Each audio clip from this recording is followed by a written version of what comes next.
আপনারা অনেকেই কিন্তু চেয়েছিলেন যে ভাইয়া জংফা ইনভার্টারের উপর একটা ভিডিও চাই। সো আপনাদের রিকোয়েস্ট সবসময় আমি রাখার চেষ্টা করি এবং আপনাদের জন্য নিয়ে আসলাম জংফা ইনভার্টার এবং এটার রিভিউ করব, আমরা টেস্ট করব যে এটা আসলে সর্বোচ্চ কত লোড পর্যন্ত নিতে পারে। এই ভিডিওটার দুইটা পার্ট হবে। আমরা পূর্বের একটা ইনভার্টারের ভিডিও করেছিলাম, ঠিক ওইটার পরবর্তী পার্ট কিন্তু খুব দ্রুতই আসবে। ঠিক একইভাবে আমরা এটারও দুইটা পার্ট করব। সো প্রথম যে পার্টটা, এই পার্টে হচ্ছে আমরা এই জংফা ইনভার্টার সম্পর্কে জানবো এবং এটাকে আমরা সর্বোচ্চ লোড দিয়ে দেখবো যে আসলে এটার সাহায্যে আমরা কয়টা ফ্যান, কয়টা লাইট এবং কি কি চালাতে পারি এবং কোন ধরনের ব্যাটারি ব্যবহার করতে হবে এবং ব্যাকআপ টাইমটা কিরকম, এই বিষয়গুলো আমরা এই ভিডিওতে কভার করব। এবং পরবর্তী ভিডিওতে যদি আপনাদের প্রচুর পরিমাণে রেসপন্স থাকে বা রিকোয়েস্ট থাকে, তাহলে আমরা এই প্রোডাক্টটি খুলেও আপনাদের সাথে শেয়ার করবো যে এর ভিতরে কি কি রয়েছে বা এই ইনভার্টারটি কি কি দিয়ে তৈরি। সো এটা হচ্ছে আমরা পরবর্তী ভিডিওতে করব যদি আপনাদের প্রচুর পরিমাণে কমেন্ট আসে তখনই। আর এই প্রোডাক্টটা আমি দেখলাম বিভিন্ন জায়গায় বিভিন্ন প্রাইসে পাওয়া যাচ্ছে, বিশেষ করে দারাজে দেখলাম এটার প্রাইস অনেক বেশি হাই। আপনারা অনেকে হয়তো বা খুঁজে দেখেছেন। আমি ফিক্সড প্রাইস আসলে বলতে পারছি না যে প্রোডাক্টের প্রাইসটা এততেই আপনি পাবেন, কেননা গরম বাড়া এবং কমার সাথে দেখা গেছে এই প্রোডাক্টগুলোর প্রাইস কিছুটা কমে বাড়ে এবং অনলাইন সবগুলোতে হচ্ছে প্রাইসগুলো এক এক জায়গায় এক এক রকম। আর তারা যেহেতু দেখলাম প্রচুর হাই রেট, আপনি যদি অফলাইন মার্কেটে কিনেন হ্যাঁ কিছুটা কম প্রাইসে পেয়ে যাবেন। আর আমি আপনাদের জন্য ইলেকট্রো গ্যাজেটের যে পেজটা সেটা শেয়ার করব, সেখানে কিন্তু আপনারা দারাজ থেকেও অনেক কম প্রাইসে পেয়ে যাবেন। ট্রাস্টেড একটা শপ, এখান থেকে প্রোডাক্ট অনায়াসে কিনতে পারেন। এটা আমার পার্সোনাল রিকমেন্ড থাকছে, আপনারা চাইলে তাদের পেজটা ঘুরেও দেখতে পারেন। তাদের জন্য ভিডিওর ডিসক্রিপশন বক্সে ইলেকট্রো গ্যাজেটের পেজের যে লিঙ্ক রয়েছে এবং তাদের হোয়াটসঅ্যাপ নাম্বার সেটা আমি দিয়ে দিব। আপনারা চাইলে তাদের কাছ থেকে পারচেস করতে পারবেন, আপনারা দারাজ থেকে অনেক কম প্রাইসে পাবেন এবং তাদের আরো অন্যান্য বিভিন্ন ধরনের প্রোডাক্ট রয়েছে, আপনারা তাদের পেজটা যদি ভিজিট করেন সেখান থেকে জানতে পারবেন। এবং বর্তমানে তাদের একটা অফার চলছে, আপনারা যদি এই জংফা 1000 ওয়াটের ইনভার্টারটি কিনেন তাহলে আপনারা কিন্তু প্রায় 250 টাকার মতো একটা ডিসকাউন্ট পেয়ে যাবেন। বুঝতে পারছেন, তাদের স্টক শেষ হওয়ার আগে ছটপট আপনারা চাইলে কিনে নিতে পারেন। প্রোডাক্টের গায়ে আপনারা দেখতে পাবেন যে এখানে জংফা লেখাটা রয়েছে এবং ইনভার্টার অ্যান্ড চার্জার, অর্থাৎ এটা শুধুমাত্র ইনভার্টার না, এর সাথে আপনার ইনক্লুড চার্জারও পেয়ে যাচ্ছে। অ্যান্ড 4-in-1 ইউপিএস মোড হচ্ছে এটা এবং USB 5 volt DC max 10 ampere হচ্ছে চার্জিং, 1000 ওয়াট হচ্ছে এর ক্যাপাসিটি এবং এটার মডেল নাম্বারটা হচ্ছে SC1000AS। এবং এই পাশে আপনারা বেশ কিছু ফিচার পাচ্ছেন, যে ফিচারগুলোর মধ্যে উল্লেখযোগ্য হচ্ছে আমার কাছে মনে হচ্ছে ইফিসিয়েন্সি ইজ অ্যাবভ 85%। এটার যে ইফিসিয়েন্সি ক্ষমতা সেটা 85% পর্যন্ত আপনারা নিতে পারবেন। ওভার টেম্পারেচার প্রোটেকশন আছে, ওভারলোড আছে, শর্ট সার্কিট প্রোটেকশন আছে, ওভার ভোল্টেজ, আন্ডার ভোল্টেজ প্রোটেকশনগুলো এখানে দেওয়া আছে। সো আপনারা কাছ থেকে একটু দেখেন এবং এটা চাইলে আপনার স্ক্রিনশট তুলে ঠান্ডা মাথায় পরে দেখতে পারেন। বক্সের ভিতরে দেখা যাক কি কি রয়েছে। খুব সিম্পল, এইটার ভিতরে রয়েছে ব্যাটারির জন্য কানেক্টর, এর সাহায্যে আপনারা 200 বা এর উপরে যদি কোনো আপনি ব্যাটারি কানেকশন করতে চান, অর্থাৎ এম্পিয়ার পার আওয়ারের আপনি ব্যবহার করতে পারবেন। আর এরপরে রয়েছে আমাদের যে মূল ইউনিট সেটা, অর্থাৎ ইনভার্টার এবং চার্জার যে মডিউলটা সেটা। এছাড়া বক্সে রয়েছে একটি ইউজার ম্যানুয়াল পেপার। এই পেপারের মধ্যে আপনারা কিভাবে কি কানেকশন করবেন বা কি কি প্রোটেকশন আছে আর ইন ডিটেইলস আপনারা এর মধ্যে পেয়ে যাবেন। সে আমাদের ইনভার্টার ইউনিট, এই পাশেও আপনারা দেখতে পাবেন জংফা লেখা রয়েছে এবং এটার কিন্তু এই স্টিকারটা দুইটা কালারের হয়, এটা হচ্ছে ব্লু কালার আর একটা হচ্ছে আপনারা পাবেন গ্রিন কালার। তো এই দুই কালারের হয়, দুইটা কিন্তু অরিজিনাল, এরকমটা না যে এটা ব্লু বলে এটা অরিজিনাল না, এটা কিন্তু অরিজিনাল প্রোডাক্ট, সেম একই জিনিসগুলো লেখা রয়েছে এবং ডিসি 12 ভোল্ট থেকে 230 ভোল্ট পর্যন্ত এটা হচ্ছে কনভার্ট করবে এই ইনভার্টারের কাজ। এবং এখানে যদিও 1000 ওয়াট লেখা আছে, আমরা কিন্তু এটার কাছ থেকে পুরোপুরি 1000 ওয়াট পাবো না, আমরা রিয়েল ওয়াট কত পাবো সেটা আমি আপনাদের সাথে শেয়ার করবো। তার আগে আমরা একটু প্রোডাক্টের সম্পর্কে আরেকটু জেনে নিই। যেমন এই পাশে যে নবের মতো দেখতে পাচ্ছেন, এখানে হচ্ছে আমাদের ব্যাটারির যে কানেক্টর, সেই কানেক্টরগুলোকে কানেকশন করতে হবে। আর এখানে আপনারা চাইলে আপনাদের বাড়িতে যদি সোলার প্যানেল থাকে সেই সোলার প্যানেলকে এখানে কানেকশন করবেন। আপনারা দেখতে পাচ্ছেন ফ্যান যেটা হচ্ছে গরম হাওয়াটা বাইরের দিকে নিয়ে আসবে, সেই কাজটা এখানে করবে। সামনের দিকে যদি আমরা দেখি, এখানে একটা ইউএসবি পোর্ট দেওয়া আছে, এর সাহায্যে আপনারা 5 ভোল্টে যে কোনো মোবাইলকে চার্জ করতে পারবে। তো এটার সাহায্যে করতে পারেন। আর অন অফ একটা সুইচ রয়েছে, আর ফল্ট হলে বা পাওয়ার ইনপুট করা হলে এই দুইটা বাতি জ্বলবে এবং পাওয়ার ইনপুটের এই বাতিটা যখন আপনি ব্যাটারি চার্জ করবেন এটা ব্লিঙ্ক করতে থাকবে, অর্থাৎ চার্জিং হচ্ছে, যখন চার্জ ফুল হয়ে যাবে তখন ব্লিঙ্ক করা বন্ধ করে দিবে। আর এই পাশে দেখতে পাচ্ছেন আমাদের এসি যে কানেকশনটা, আউটপুটটা নিব আমরা এখান থেকে নিব এবং এসি ইনপুট করার জন্য এটার সাথে একটি 2 পিন প্লাগ দেওয়া আছে। এই 2 পিন প্লাগের মাধ্যমে হচ্ছে আমরা এটাকে এসি ইনপুট দিব। এটাকে ঝটপট এসি ইনপুট দিয়ে দেখি এর সামনের বাতিগুলোর কি অবস্থা হয় সেটা একটু চেক করি।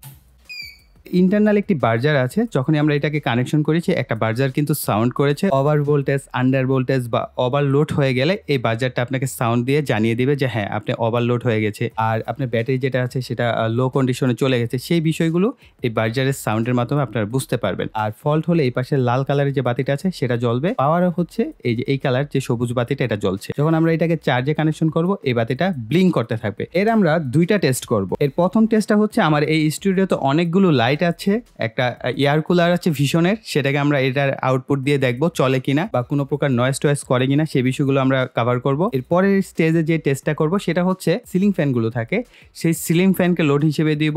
তারপর হচ্ছে আমার কাছে একটা হাই স্পিড ফ্যান আছে, এসিতে চলে, সেটাকে আমরা ইনপুট দিব। তারপর আমার বেশ কয়েকটা লাইট আছে কালেকশনে, সেই লাইটগুলো দিয়ে দেখবো যে ম্যাক্সিমাম কত ওয়াট পর্যন্ত স্টেবল ভাবে আউটপুট দেয়। এবং আরেকটা বিষয় বলে দেই, আপনারা অনেকে হয়তো এটা পারচেজ করবেন বা আপনাদের প্রশ্ন আসতে পারে, ভাইয়া এই ইনভার্টারটা আসলে কোন ধরনের ওয়েভ প্রডিউস করে?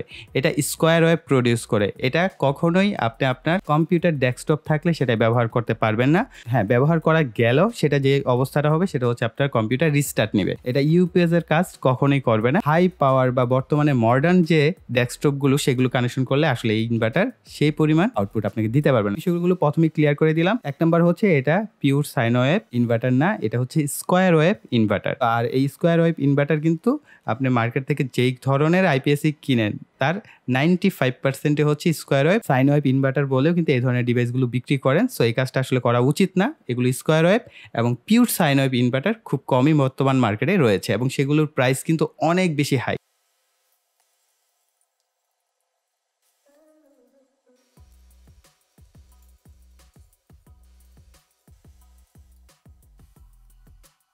এখানে ব্যাটারি হিসেবে কিন্তু আমি বলবো ব্যাটারি ব্যবহার করছি 35AH এর হচ্ছে এই ব্যাটারিটি এবং এটার মডেল নাম্বার হচ্ছে NS40GL। এই মডেল নাম্বার 12 ভোল্টের এই ব্যাটারি। তো আপনারা চাইলে এই ধরনের ব্যাটারি হচ্ছে মিনিমাম ব্যবহার করেন, এর নিচে আসলে এর থেকে ছোট কোনো ব্যাটারি ব্যবহার করা যাবে না, তাহলে এই ইনভার্টারটা আসলে প্রপার আউটপুট আপনাকে দিতে পারবে না। তো আমরা প্রথমে প্লাসটাকে কানেকশন করে দিচ্ছি, এরপর আমরা মাইনাসটাকে কানেকশন করে দিচ্ছি। আমাদের ইনভার্টারটি কিন্তু এখন অফ কন্ডিশনে আছে। আমরা এখান থেকে যদি সুইচটাকে অন করে দেই তাহলে আমাদের ইনভার্টারটি অন হয়ে গেছে। আমরা এর পাশাপাশি যদি এটাকে এসিতে 220 ভোল্ট সাপ্লাই দিই, অর্থাৎ আমাদের এই ইনভার্টারের যে কেবলটা এটাকে কানেকশন করি, এরপর আমরা সুইচ দেই, তাহলে আমরা দেখতে পাবো আমাদের ব্যাটারি কিন্তু চার্জ হচ্ছে। এবং আপনারা এর যে ফ্যানটা, এই নয়েজটা শুনতে পাচ্ছেন, এই ফ্যানটার নয়েজ একেবারে কম না, মোটামুটি ভালো একটা নয়েজই হয়। তবে এই নয়েজটা আপনাকে বিরক্ত করবে না, একটা জায়গায় যদি রেখে দেন কিছুদিন, এটাকে ব্যবহার করতে থাকেন, এর সাথে অভ্যস্ত হয়ে যাবেন। এরকম একটা নয়েজ হচ্ছে এর, তবে একেবারে সাইলেন্ট বা কম নয়েজ ওরকম না। তো আপনারা শুনেই বুঝতে পারছেন যে এই নয়েজটা কিরকম আসছে।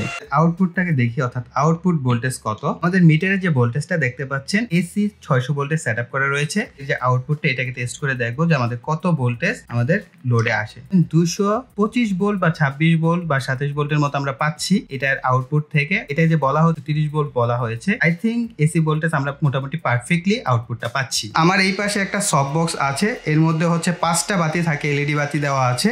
15 থেকে 18 ওয়াটের হচ্ছে 5টা বাতির মধ্যে থাকে, আরো 2টা হচ্ছে আরজিবি লাইট আছে। এই পাশে একটা ছোট টেবিল ল্যাম্পের মতো আছে। যদি আমরা দেখি এখানে একটা রিং লাইট আছে বেশ বড় সড়ো, এটা মোটামুটি বেশ ভালো ওয়াটই টানে। আর এইদিকে হচ্ছে আমাদের একটা এয়ার কুলার আছে।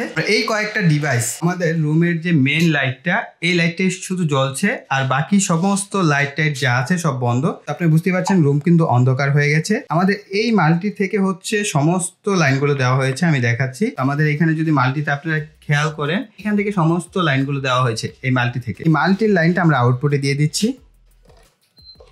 আমাদের সফট বক্স ভালো মতোই জ্বলছে, সো আপনারা দেখতে পাচ্ছেন আগে যেরকম আলোটা দেখতে পেয়েছেন একই রকম আলো। এই পাশে আমাদের রিং লাইট এবং ওই পাশে যে আমাদের আরজিবি লাইটগুলো ছিল এগুলো কিন্তু জ্বলছে এবং এই পাশেও আমাদের বাতিটা কিন্তু যেটা ছিল সেটা জ্বলছে। আমাদের এয়ার কুলার থেকে একটা নয়েজ তৈরি হচ্ছে, অর্থাৎ আমাদের এই এয়ার কুলার কিন্তু স্কোয়ার ওয়েভ সাপোর্ট করে না, অর্থাৎ এই ধরনের ডিভাইস আমরা ব্যবহার করতে পারবো না। অন্য একটা রুমে ইনভার্টারটিকে সেট আপ করা হচ্ছে, আপনারা দেখতে পাচ্ছেন লাহুরি ব্র্যান্ডের একটা হাই স্পিড ফ্যান প্রথমে আমরা টেস্ট করব। এই ফ্যানগুলো কিন্তু প্রচুর ওয়াট টানে, এর গায়ে কোথাও কোনো কিছু লেখা নাই, তবে অনলাইনে আমি পেয়েছি 45 ওয়াটের হচ্ছে এই ফ্যানটি। যেহেতু বেশ পুরাতন একটি ফ্যান তাই আমি 50 ওয়াট ধরে হিসাবটা করে নিচ্ছি। আর অনায়াসে দেখতে পাচ্ছেন ফুল স্পিডে কিন্তু আমাদের ফ্যানটা চলছে। এই সিলিং ফ্যানটাও অনেক পুরাতন, আর আপনারা জানেন পুরাতন সিলিং ফ্যান কিন্তু অনেক বেশি ওয়াটেজ টানে। তারপরও আমরা এর ওয়াট ধরে নিচ্ছি 80 ওয়াটের মতো। সিলিং ফ্যানটাও সর্বোচ্চ গতিতে চলতে পারছে। সো দেখতেই পাচ্ছেন আমাদের ফ্যানটা কিন্তু ঠিকঠাক মতোই ঘুরছে বা চলছে। ফ্যানটি চালু অবস্থায় আমরা লোড দিয়ে দেখব যে কত ওয়াট পর্যন্ত নিতে পারে। প্রথমে আমরা 15 ওয়াটের একটি বাতি দিচ্ছি, এরপর 30 ওয়াট, মোটামুটি আমরা পাচ্ছি 45 ওয়াট প্লাস 80 ওয়াট 125 ওয়াট। এরপর আমরা 30 ওয়াটের পরিবর্তে 60 ওয়াট ব্যবহার করব, আমরা পাচ্ছি 155 ওয়াট। এবার আরো 30 ওয়াট বাড়ানো যাক, পাচ্ছি 185 ওয়াট। এবার 100 ওয়াটের বাতি দেওয়া যাক 30 ওয়াটের পরিবর্তে, তাহলে আমরা ওয়াট পাচ্ছি 100 watt, 60 watt, 15 watt plus 80 watt অর্থাৎ 255 ওয়াটের মতো। এরপর 15 ওয়াটের পরিবর্তে 30 ওয়াট ব্যবহার করা যাক, আমরা পাচ্ছি 100 প্লাস 60 প্লাস 30 প্লাস 80 অর্থাৎ টোটাল 270 ওয়াট আমরা এটাকে লোড দিচ্ছি। এবার সিলিং ফ্যানের সাথে টেবিল ফ্যানটাকে চালানো যাক। আপনারা জানেন এই ফ্যান জাতীয় জিনিসগুলো যেগুলো আছে ইন্ডাকটিভ লোড, এরা কিন্তু প্রচুর পরিমাণে ওয়াট বেশি টানে। তারপরও আমরা এই দুইটা ফ্যান দিয়ে দেখি যে আসলে আমাদের এই ইনভার্টার চালাতে পারি কিনা। সো 80 প্লাস 50 অর্থাৎ 130 ওয়াট কিন্তু প্রপারলি আমাদের আউটপুট দিতে পারছে ইন্ডাকটিভ লোডের ক্ষেত্রে। এখন আমরা ইনভার্টারে আরও প্রেশার দিব, তাই বড় মাল্টিমিটার সংযোগ করেছি। দুইটা ফ্যান সংযোগ অবস্থায় লাইট লোড দেওয়া যাক। প্রথমে 15 ওয়াট দেওয়া যাক, তারপর 30 ওয়াট, এরপর 60 ওয়াট অর্থাৎ টোটাল আমরা এই ক্ষেত্রে পাচ্ছি 60 প্লাস 30 প্লাস 15 প্লাস 50 প্লাস 80 অর্থাৎ 235 ওয়াট। এবার 15 ওয়াট খুলে 100 ওয়াট দেওয়া যাক। সো আমরা এই ক্ষেত্রে পাচ্ছি 60 প্লাস 30 প্লাস 100 প্লাস 50 প্লাস 80 অর্থাৎ 320 ওয়াট।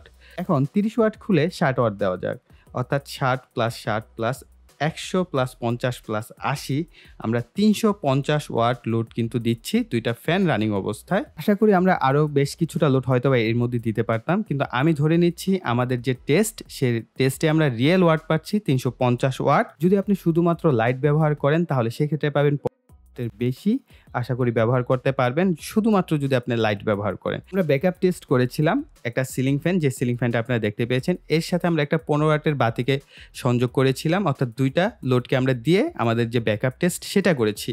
এবং এই ব্যাকআপ টেস্টের একটা বিষয় ক্লিয়ার কাট বলে দিই, সেটা হচ্ছে আমরা একেবারে ব্র্যান্ড নিউ একটা বলভো ব্যাটারি ব্যবহার করেছি, 35 AS 35 এম্পিয়ার পার আওয়ারের হচ্ছে ব্যাটারিটা ব্যবহার করেছি। আমাদের ব্যাটারিটা ফুল চার্জ ছিল, ফুল চার্জ থেকে আমাদের 4 ঘন্টা সময় লেগেছে এটা 11.7 ভোল্ট আসতে। আপনারা জানেন ব্যাটারি কিন্তু 10.8 ভোল্ট পর্যন্ত লো কাট হয়। আমি এইখানে থামানোর কারণ হচ্ছে যে অনেকেই পুরাতন ব্যাটারি ব্যবহার করতে পারেন, সেই ক্ষেত্রেও যেন ব্যাকআপটা ভালো পান, অর্থাৎ আমি একটা বললাম আপনি আরেকটা পেলেন, অতটা যেন ডিফারেন্স না হয় তার জন্য আমরা 11.7 ভোল্ট পর্যন্ত হচ্ছে আমাদের ব্যাটারির যে ভোল্টেজ নামা অবস্থায় আমরা হিসাবটা ধরেছি, এবং আমাদের 4 ঘন্টা একটা ফ্যান এবং একটা লাইট জ্বলেছে।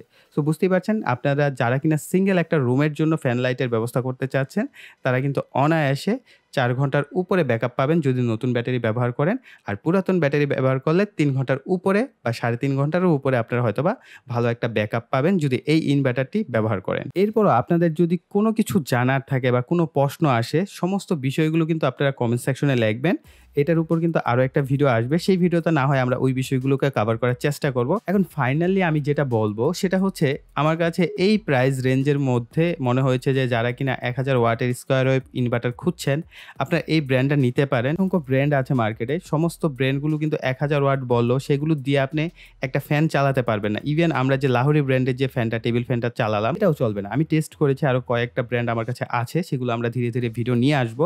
এটার যে খারাপ সাইড, এই প্রোডাক্টগুলোর কোনো গ্যারান্টি ওয়ারেন্টি দেওয়া হয় না। গ্যারান্টি ওয়ারেন্টি যেহেতু নাই, সো আপনি প্রোডাক্টটা কেনার সময় অবশ্যই বুঝে শুনে আপনাকে কিনতে হবে। ইউজ করতে পারেন, ওভারলোড না দেন, খুব বেশি প্রেশারাইজড না করেন। আই থিঙ্ক এই প্রোডাক্টগুলো অনায়াসে অনেক লম্বা সময় চলবে। আর যদি আপনি না বুঝে উল্টাপাল্টা কানেকশন করেন বা ওভারলোড দিয়ে ইউজ করেন তাহলে কিন্তু এই ইনভার্টারগুলো বেশি দিন টিকসই হবে না। এবং ভিডিওটি করতে প্রচুর পরিশ্রম হয়েছে, তার জন্য অবশ্যই ভিডিওতে আপনাদের কাছে একটা জিনিসই চাওয়া, প্রচুর লাইক দিবেন। আপনারা যারাই ভিডিওটা দেখছেন ভিডিওতে লাইক দিবেন, কমেন্ট করবেন আপনাদের যে কোনো প্রশ্ন, এবং ভিডিওটি শেয়ার করবেন আপনাদের ফ্রেন্ড সার্কেলের সাথে। আর যারা এখনো চ্যানেলটিকে সাবস্ক্রাইব করেননি তারা ভাই অনেক কিছু মিস করে যাচ্ছেন, সামনে কিন্তু আরো এক্সাইটিং অনেক কিছু আসবে। আর ভাই এত পরিশ্রম করে আপনাদের জন্য রিয়েল এক্সপেরিমেন্ট নিয়ে আসে, তো রিয়েল কিছু জানার জন্য অবশ্যই চ্যানেলটিকে সাবস্ক্রাইব করে রাখবেন, এবং পাশে থাকা বেল আইকনটাও কিন্তু অ্যাক্টিভ রাখতে হবে, তা না হলে পরবর্তী ভিডিওর নোটিফিকেশন আপনার কাছে পৌঁছাবে না। সো এই বলে এখানে বিদায় নিব। সকলে ভালো থাকবেন, সুস্থ থাকবেন, টাটা।